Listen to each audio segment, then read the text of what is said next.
Finally guys আমি time পাচ্ছিলাম না, বাট আমি লাইভে এলাম। অনেকদিন ধরেই তোমরা পেজে ইনবক্স করছো, কমেন্ট করছো যে আমি অনেক কিছু জানি আমাদের প্রিয় গায়ক চক্রবর্তী। তো তখন কন্ট্রোভার্সি চলছিল ওকে নিয়ে, তখন ভাবলাম ওই জন্য হাত ধুতে চলে এসেছি এবং আমি ভুটানেও ছিলাম, ঘুরতে গেছিলাম। তো ফিরে আমি আজকে দেখো আমার সাথে যা যা হয়েছে বা ওর যে আসল কেচ্ছা, গায়ক চক্রবর্তী যে এত ভালো সাজে, এত ন্যাকা ন্যাকা সাজে, মানে ও যে কিচ্ছু বোঝে না, ভাজা মাছটা উল্টে খেতে পারি না, খুব একটা গুড বয় সিরিয়াল বয় ইমেজ, এইটা সমস্ত কিছু আমি আজকে সত্য কথা বলতে চলে এসেছি। তোমরা প্লিজ আজকে লাইভটা শেয়ার করো, যাতে আমাদের তোমাদের প্রিয় গায়কের কাছে যেন চলে আসে। ও যে আমার সাথে শুধুমাত্র যে সুস্মিতার সাথে বা ওর ফ্যামিলির সাথে জোর কেচ্ছে সেটাও না, প্রত্যেকটা মানুষের সাথে ও যে খারাপ ব্যবহার করে এবং প্রত্যেকটা অ্যাজ এ হিউম্যান বিং যে আমি কতটা অত্যাচারিত হয়েছি এবং ওর যে আসল কেচ্ছা আমি যা যা জানি সব যদি খুলতে লাগি গায়ক, তোর কি হবে? আমি নাম বলতেও পারি, সায়ক চক্রবর্তী। কে ভয় পায় তোকে? কে ভয় পায় মনে নেই? আমি রুমে ঢুকে শুটিং করতে গিয়ে তুমি শাড়ি ব্লাউজ পরে সাজনা হ্যাঁ মুঝে নাচতে, সেই সব কেচ্ছা আজকে সব খুলবো। তোমার নাকি গার্লফ্রেন্ড আছে, তুমি দিদি নাম্বার ওয়ানে গিয়ে বলো না। গাইজ লাইভটা শেয়ার করো, গায়ককে আজকে ধুয়ে ফেলবো। ইয়ে হলো, কারেন্টটা অফ হয়ে গেল, কোনো অসুবিধা নেই। ওর আসল কেচ্ছা গায়কের না, খুব ভালো সাজো, গায়ক চক্রবর্তী কিচ্ছু বোঝে না। সো গাইজ অত্যন্ত নিচ একটা লোক, মানুষকে অপমান ছোট করা প্রথমত সবাই জানে। গাইজ তোমরা দেখছো লাইভগুলো আমি জানি, দাঁড়া আমি আগে দেখে নি একটা জিনিস হয়ে গেল এটাতে কি করে। অনেকদিন বাদে আমি লাইভে আসলাম ব্যাপারটা, তো সবাই দেখছো। তো প্রথমত আমি বলে দিই, গায়ক একটা সত্য কথা, ও রুমের মধ্যে শাড়ি ব্লাউজ পরে কিয়া তু মেলাও না যা গানে নাচে, সেটা সবার পার্সোনাল ব্যাপার। দেখো কারো সেক্সুয়ালিটি কিছু হতে পারে না, সেইটা এক একটা ব্যাপার। সবাই সায়ককে, হ্যাঁ গায়ককে ট্যাগ কর, ওর কথা ওর সত্যি কথা বলছি, ট্যাগ কর। আমি ভয় পাই নাকি গায়ক চক্রবর্তীকে? কে তুমি? Who are you? Who are you? যখন তোর বান্টু ছিঁড়ে গেছিল ওই সত্য তো জানে না কিভাবে ছিঁড়ল। সেই বান্টু ছিঁড়ে গেছে, সেই হসপিটালের বিলও আমি দিয়েছিলাম, রুবি হসপিটালের বিলটা আমি দিয়েছিলাম, ভুলে যাস না। তো তোমাদের যারা জিজ্ঞেস করছে গায়ককে, তো আমাদের বান্টু ছেড়া হিরো সায়ক চক্রবর্তী, ওই হচ্ছে আসল গায়ক। নামটা নিতে আমার ঘেন্না লাগে। তো আমি প্রথম থেকে শুরু করছি কি হয়েছিল। গায়কের আসল রূপটা তোমরা বুঝতে পাবে, তোমরা দেখছো লাইভটা প্লিজ। যে ওর যে বান্টু ছেড়ার আসল ইতিহাসটা, সেটা তো আমার থেকে ভালো কেউ জানে না। না তো আমি সবাইকে বলি আমি ভালো আছি, কিন্তু আজকে গায়কের আমি সত্যতা উন্মোচন করতে আমি এসেছি।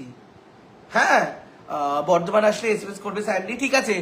আজকে আমি কোনো ফালতু ইয়ার্কি মান না, আজকে আমার একটা জীবনের একটা কালো অধ্যায়, আমাদের গায়কের সত্যতা বিচার করার জন্য আমি চলে এসেছি। প্রথমত হচ্ছে ওর আমি একটা কথা বলি, সেই রাত্রে অ্যাকচুয়ালি কি হয়েছিল, কিভাবে ছিঁড়েছিল। কারণ আমি আমার সাথে যে শোষণটা হয়েছিল, গায়ক আমার উপর যে শারীরিক অত্যাচারটা এবং মানসিকভাবে অত্যাচার করেছে, আমি চাই না সেইটা অন্য কেউ মানে ফিল করুক। আমি যে কি বলবো, আমার ইমোশনাল ব্যাপারটা হতে পারে এখন। তো আমি সেই গায়ক চক্রবর্তীর সমস্ত কেচ্ছা খুলতে এসেছি। তো প্রথম থেকে শুরু করি।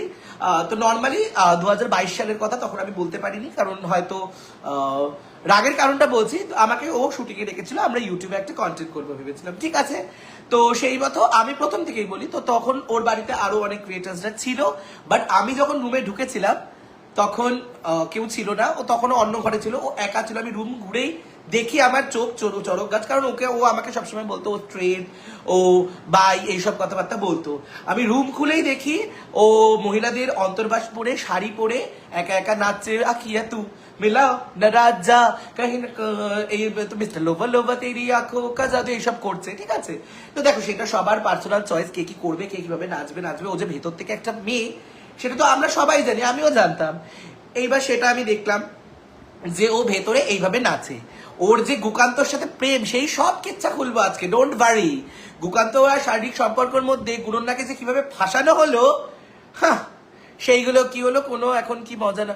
দাঁড়া, এইবার আমি সব কথা বলতে শুরু করছি গাইস, তোমরা ভালো করে সায়ক কে আছে করে দাও, একটু শান্তি পাই। হ্যাঁ আমি দেখো প্রথমত ও একটা শান্তির ছেলে, ও আমার জীবনটাকে তছনছ করেছে, ঠিক আছে। প্রুফ দে তো নাকি কি খালি বল, সবাই জানে প্রুফ আছে আমার কাছে। আমার কাছে সাক্ষী পর্যন্ত আছে। গায়ক ভয়ে কেন মুখ খুলছে না, আমার কাছে সাক্ষী আছে। তো এইবার দেখো তুমি নিজে খুব ধোয়া তুলসী পাতা, দেখো আমি খারাপ, আমি কখনো ভালো বলি না নিজেকে, কিন্তু যে মানুষটা সত্যি খারাপ, ভালো মানুষের মুখোশ পরে good boy serial actor image নিয়ে ঘুরবে, সেটা তো আমি মানতে দেবো না বস। এতগুলো মানুষের সাথে হেনস্থা করেছে, এতগুলো মানুষের সাথে এইরকম দুর্ব্যবহার করেছে, তো সেটা ঠিক আছে। আমি সেই অভিশপ্ত রাতের কথা বলছি, তারপরে সব ওর কেচ্ছা একের পর এক খুলতে শুরু করছে, তোমরা লাইফটা দেখতে থাকো, ওর আসল রূপটা দেখো, ও ডাকছে। এবার তখনই আমি বুঝতে পেরে গেছিলাম যে ও আমার দিদি হয়। ও একটা নারীর একটা শরীরটা ছেলে কিন্তু মনটা অন্তরটা নারীর, তো সেইটা বুঝে আমরা শুট করি। তো শুট ফুট শেষ হয়ে যায়, তারপরে দেখো আমাদের একটা, আমি তোমাকে এডুকেট করি, গেদের মধ্যে মানে টপ বটম দুটো, যারা অনেকেই জানো, যারা জানে না তাদের জন্য আমি খুলে বলতে থাকি, টপ এবং বটম দুটোই হয়। তো বটম বলতে যারা হচ্ছে বেসিক্যালি নেয়, মানে ধরো আমার অন্য কারোর কোনো একটা টপ পার্সন বা অন্য কোনো ছেলের পুরুষাঙ্গ আমি নিজের দেহে নিচ্ছে, আমি বর্তমান যে দিচ্ছে সে টপ। তো আমি স্বীকার করতে কোনো ব্যাপার নেই, আমিও বটম। এবং অফকোর্স সায়ক একটা ফেমাস, মানে একটা ওয়ার্ল্ড ফেমাস বটম, ঠিক আছে, সবারটা নিয়ে মানে সুয়েজ খাল করেছে, সেগুলো কোনো ব্যাপার না, সেটা তার পার্সোনাল চয়েস। আমি কিন্তু এত কিছু বলতাম না, কিন্তু মানে আমি কি বলবো, ওর ফ্যামিলি হিস্ট্রি আমার চোখ খুলে দিয়েছে। তো সেইখানে দাঁড়িয়ে প্রথমে আমরা একটু বললো আফটার পার্টি, আমি একটু ড্রিঙ্ক করছিলাম, ও ড্রিঙ্ক করে না, শুক্র নেশা করছে, ঠিক আছে, করতে করতে এবার দেখো আমি বাড়ি চলে যাওয়ার সময় হয়ে গেছে, আমাকেও ইচ্ছা করে ড্রিঙ্কস এর মধ্যে এটা কিছু মিশিয়ে দিয়েছিল ট্যাবলেটে, যেটা পেয়ে আমার পুরো অজ্ঞান ঠজ্ঞান এরকম হতে চাইছি আমি, মানে আমার কিছু মানে মনে নেই বেসিক্যালি যে কি হচ্ছে না হচ্ছে, এরকম দেখছি, ফিল করছি। তো এইবার ও হঠাৎ করে, আমি ওকে যেহেতু ইয়ার্কি মারতাম বটম বলে, ওর সেটা গায়ে লেগে গেছে, এবং ও নিজে যে টপ, যেটা আদৌ ঢপ, ও তো দিতে পারে না, নিজেই একটা বোন আমার, ও আবার আমার সাথে কি করবে, আমরা দুই বোনে কি পরোটা বেলবো, বনে বনে আমরা কি করব। ও সেটা প্রমাণ করার জন্য, নিজেকে ছেলে প্রমাণ করার জন্য আমার সাথে জোর জবস্তি করা শুরু করেছে, ঠিক আছে। তো প্রথমে এসে আমাকে পুরোপুরি ভাবে আমাকে নগ্ন করতে শুরু করলো, ঠিক আছে। তো সেইটা করলো, আমি তখন বারবার করে আটকানোর চেষ্টা করি।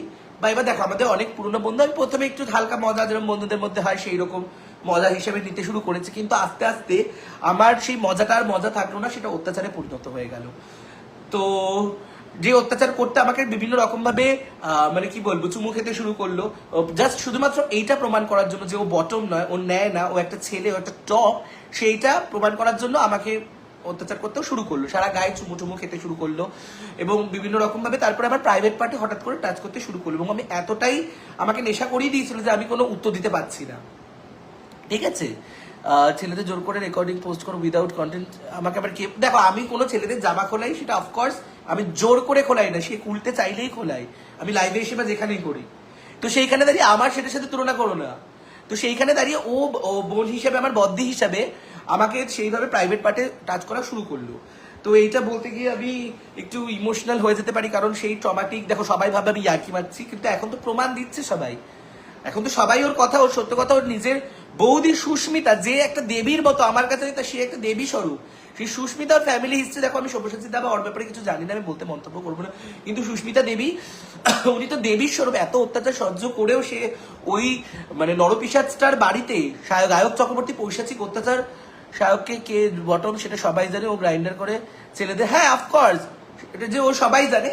তো তারপরে শুধুমাত্র যেহেতু ওকে বটম বলে মজা করা হয়েছে বলে, ও আমাকে টপ প্রমাণ করার জন্য নানা রকম ভাবে অত্যাচার শুরু করা হচ্ছে, এবং যখন দেখছে যে আমি মানছি না ওর পৈশাচিক রূপটা, তখন আমি দেখতে শুরু করলাম আস্তে আস্তে। দেখো ফার্স্ট অফ অল হচ্ছে, দেখো লাভ বাইট আলাদা জিনিস, বউ আমার কাছে মানে খামলে, মানে কামড়ে কাবড়ের দাগ রীতিমতো দেখা যাচ্ছে, মানে ভ্যাম্পায়ার বাইটস এর মতো, নর্মাল লাভ বাইট না। তখন আমি অনেকটাই অবচেতনের দিকে চলে এসেছি, আমার বন্ধুরা ফোন করছে, আমাকে পাচ্ছে না, তো সেই রকম অবস্থায় শুরু হয়েছে, ঠিক আছে। তখন আমি বলছি বদ্দি ছাড় আমাকে, কিন্তু ও নিজের পুরুষত্ব প্রমাণ দেখাবে, আরো ভাবে অত্যাচার শুরু করে আমাকে কোন রকম ভাবে, মানে আমি আর কিছু হুঁশে নেই, কি যে করবো আমি সব বুঝতে পারছি, ফিল করতে পারছি, কিন্তু আমি কিছু বলতে পারছি না, প্রতিবাদ করতে পারছি না, এর যে কি বেদনার দুঃখ সেইটা আমি কিভাবে বলবো। তারপরে গায়ক আমার মানে নিচের যে বস্ত্র সেটা খুলে দিল, ঠিক আছে, এবং আমি বলছি 2022 সালে আমি ভার্জিন ছিলাম, ঠিক আছে, এবং অফকোর্স একটা ভার্জিন যে ছিদ্র হয় সেটাতে খুবই, আমরা জানি সেটা খুবই ছোট হয়, এবং সেটাতে পসিবল হয় না, এবং ও তো নিজে একটা বটম, তো সেইখানে ও যে আমার উপর যদি এখন অত্যাচার করে, অফকোর্স ছিঁড়ে যাবে, এবার ছেঁড়ার ঘটনাটা বলছি। তো তারপরে ও নিজে শুরু করলো কোন রকম ভাবে ওর, সরি এক সেকেন্ড,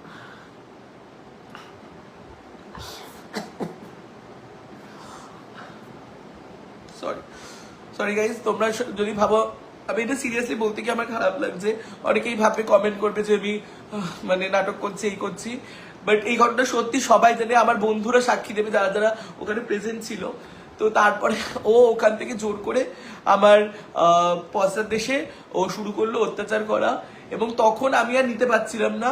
এবং সেই সময় যেহেতু আমি ভার্জিন ছিলাম এবং আমার ছিদ্র খুবই ক্ষুদ্র ছিল, সেই জন্য ও জবরদস্তি করার জন্য ওটা সেই তৎক্ষণাৎ, যেহেতু ওর আনকাট ছিল, ওর ছিঁড়ে গেছিল, এবং তখনও স্টপ করেনি। ওই অবস্থাতেও আমার উপর নানা রকম অত্যাচার করা শুরু করছে, যখন দেখছে পারছে না, হচ্ছে ছেড়ে অবস্থায়, তখনও আমাকে কামড়াতে থাকছে, চারিদিক থেকে মানে খবল দিতে শুরু করছে। তো সেই রকম ভাবে আমি সেই অত্যাচার 40 মিনিট ধরে আমার পৈশাচিক অত্যাচার সহ্য করেছি। তারপরে ওখান থেকে আমি জানি না, আমার বন্ধু নিচে এসেছিল এবং সেখানে রুবি হসপিটালেও ভর্তি হয়েছিল, পরবর্তীকালে আমি শুনতে পেয়েছিলাম। এবং সেইখানে গিয়ে পরে আমাকে ওই যে বিলের খরচাটাও আমি ওকে গুগল পে করে দিয়েছিলাম, সেটাও আমি করেছিলাম, সেই স্ক্রিনশটও আমার কাছে আছে যে আমি গুগল পে করেছিলাম। 1.7K ফার্স্ট টাইম গাইস, তোমরা যারা যারা দেখছো 1.7K ফার্স্ট টাইম আমার লাইভে এরকম ভিউজ, আমার লাইভে প্রচুর ভিউজ আছে, তোমরা হয়তো প্রথমবার দেখছো, আমি অনেকদিন বাদে লাইভ এসেছি বলে। বাট সেই অত্যাচার সহ্য করে আমি তারপরে রীতিমতো আমাকে ওইখান থেকে আমার একটা বন্ধু সৌভিক বলে উদ্ধার করে নিয়ে যায়। মানে অলমোস্ট ও যখন হাড় মেরে গেছে এবং ওর নিজেও ক্ষত হয়ে গেছে, ওরও নিজেও চারিদিক থেকে ছিঁড়ে গেছিল, এবং পাতলা যে চামড়াটা থাকে পুরুষাঙ্গের ওপর ওইটা ছিঁড়ে গেছিল, যেহেতু আমার এতটাই ক্ষুদ্র ছিল, আমি ভার্জিন ছিলাম বলে। তো সেইখানে আমি সেই অবস্থায় আমাকে টিটেনাস দিতে নিয়ে যাওয়া হয়, কারণ আমার দাঁতের কামড়ের দাগ থেকে শুরু করে সবকিছু হয়েছিল, এবং ও এই কারণে ভর্তি হয়েছিল। এইটা কেন সেই অভিশপ্ত রাতের কথা। তারপর পরবর্তীকালে ও আমার কাছে ক্ষমা চায়, আমি ফোন টোন ধরি না, নানান জায়গা থেকে ব্লক করে দিই, তোমরা হয়তো অনেকেই জানো। তো সেইখানে দাঁড়িয়ে ও নানান রকম ভাবে মানে কি বলবো, আমাকে ফোন করে ক্ষমা চাইতে শুরু করে আর কি। তো সেইখানে আমি কখনো সেইটা ক্ষমা চাইনি, ক্ষমা অ্যাকসেপ্ট করিনি, কারণ ও বললো যে আমি নেশায় ভুল করে ফেলেছি, কিন্তু এটা কোনো এক্সকিউজ নয়। ও নিজে শুধুমাত্র পুরুষত্ব প্রমাণ করার জন্য বদ্যি হয়ে বচন হয়ে ও যে যেই ভুলটা করেছে সেটার ক্ষমা করবে না। এরপর আসি ওর আর গুকান্ত রিলেশনশিপের কথা। তুমি এই যে গায়ক, তুমি যে গুকান্ত, গুয়াজ এদের সাথে সম্পর্কে লিপ্ত ছিলে, ওদের সাথে তুমি রাত বিরেতে রুমে থেকে যে নোংরা জিনিস করতে, সেইগুলো কি বলে দেব? সেই ক্ষেত্রে কি আমাকে ফোন করে তুই কনভারসেশন করিসনি? তুই করিসনি? হ্যাঁ, গুকান্তর তুমি ছোট্ট বলে হাসাহাসি, গুয়াজেরটা নিয়ে তুমি যে ফানি নেচে নেচে তুমি মালিয়ালি হোগি তো লেলুঙ্গা, আল্লু তেলুগু বঞ্জাবো তো আল্লু হোজঙ্গা, এইভাবে গান করতে করতে র্যাপ করতে করতে যে গুয়াজের সাথে করে আমার ভিডিও কলে দেখিয়েছো, সেই ক্ষেত্রে কি আমি ভুলিনি? গায়ক, এখন তুমি ভালো সাজছো? হ্যাঁ, নিজে একটা তস্য বটম, ঠিক আছে, ওই ছেঁড়া তুমি বান্টু নিয়ে এবার থাকো। তো এইটাই হচ্ছে। এবং সুস্মিতার লাইফটা আমি দেখেছি, ওর যে তারপরে সুস্মিতার সাথে যে লাইভে রেকর্ডিং কনভারসেশন, ওখানে কিন্তু ও এক জায়গাও ভয় পেয়ে গেছে রীতিমতো। ও বলেনি যে তুমি ভুল বলছো, হ্যাঁ, তো আমাকে বলছে তুমি এখন কথাগুলো, কারণ তখন যদি আমি বলতাম কেউ বিশ্বাস করতো না, এখন আবার বিশ্বাস করতো। এখন আমি চারিদিকে মিম দেখছি, বলছে তাহলে কি স্যান্ডিশা সত্য? যে হ্যাঁ, আমি সত্য ছিলাম, আমার উপর অত্যাচার। এরপরে আমি আইনি মানে আইনি যে পদক্ষেপ আছে সেইটা নিতে বাধ্য হব। কারণ আমার উপর যে অত্যাচারটা হয়েছে, ও তো ওর পুরো ফ্যামিলি থেকে শুরু করে সবার উপর, বেচারি যে দেবী স্বরূপ সুস্মিতা, তার উপরও যে মানসিক টর্চার হয়েছে, সেইগুলো কি? হ্যাঁ, আমাকে জিজ্ঞেস করছে চোখে জল কোথায়, একজন কমেন্ট করেছে। গাইস, চোখে জল লাগে না সত্যি প্রমাণ করতে গিয়ে, এখন আমি স্ট্রং হয়ে গেছি, চোখের জল লাগে না। হ্যাঁ, তো আর গুকান্তর সাথে বিয়ে হয়েছে, নিজে ইচ্ছা করে বান্ধবীর বিয়ে দিয়েছো তোমার বন্ধু গুকান্তর সাথে, যাতে তুমি লুকিয়ে লুকিয়ে গুকান্তর সাথে করতে পারো শারীরিক সম্পর্ক, আবার আকিয়া তু মেলা না রাজা গান করে করে যে আবার খেলা করতে পারো। তাই জন্য তো গুণনা বেচারি অসহায় মেয়েটা কিছুদিন বাদে গুণনটাও লাইভে এসে বলবে, ঠিক আছে? তো 2022-এর যে অত্যাচার, তোমরা যারা যারা আমার সাথে মানে সহমত আছো, শেয়ার করো এই লাইভটা, আমার সাথে মনোবল বাড়া। এবং তোমাদের যদি মনে হয় আমি নাটক করছি, প্লিজ তারা এখান থেকে চলে যাও। আর গায়ক, তাহলে তুমি তোমার যখন দোষ নেই, তাহলে তুমি বিল কেন পে করলে? বিল পে করলাম বন্ধুত্বের খাতিরে, তখনও আমাকে ভালো বন্ধু মনে করতাম আমি। ও বলেছে বারবার করে ক্ষমা চাইছে, ওর কাছে সেই পয়সাটুকু দেওয়ার ক্ষমতা ছিল না, ওর যে ভাড়া দেওয়ার ক্ষমতা থাকতো না। তারপরে যে আমি যে ওর ভাড়াটা মাঝে মধ্যে যখন ভাড়া বাড়িতে থাকতো দিয়ে দিতাম, সেই কথা কি তুলবো? গায়ক, ঠিক আছে, এরপরও শুধরে যা। আমি এইটুকুই হিন্টস দিলাম। আমি একটা কথা তোকে লাস্ট বার বলে দিলাম, লাস্ট বার সুস্মিতা হয়তো গুকান্তর নাম মানে বলেনি এই কারণে যেহেতু ও রেসপেক্ট করে বলে ওর কোনো দোষ নেই বলে, আমি কিন্তু কোনো কিছু মানবো না। আর একটা কিছু যদি শুনতে পাই তোর নামে বা আর কারোর জীবন নিয়ে খেলা করিস, আমি কিন্তু তোর আন্দামান গিয়ে কি হয়েছিল, শুধুমাত্র যে তোর বান্টু ছিঁড়েছিল আর কার কার সাথে কি করেছে আন্দামানের কেচ্ছা আমি খুলে দিলাম, এই আমি ওপেন লাইভে বললাম, শুধরে যা। আর এমন তোমরা লাইভটা ট্যাগ করো যাতে ওই গায়ক মুখ লুকাতে বাধ্য হয়।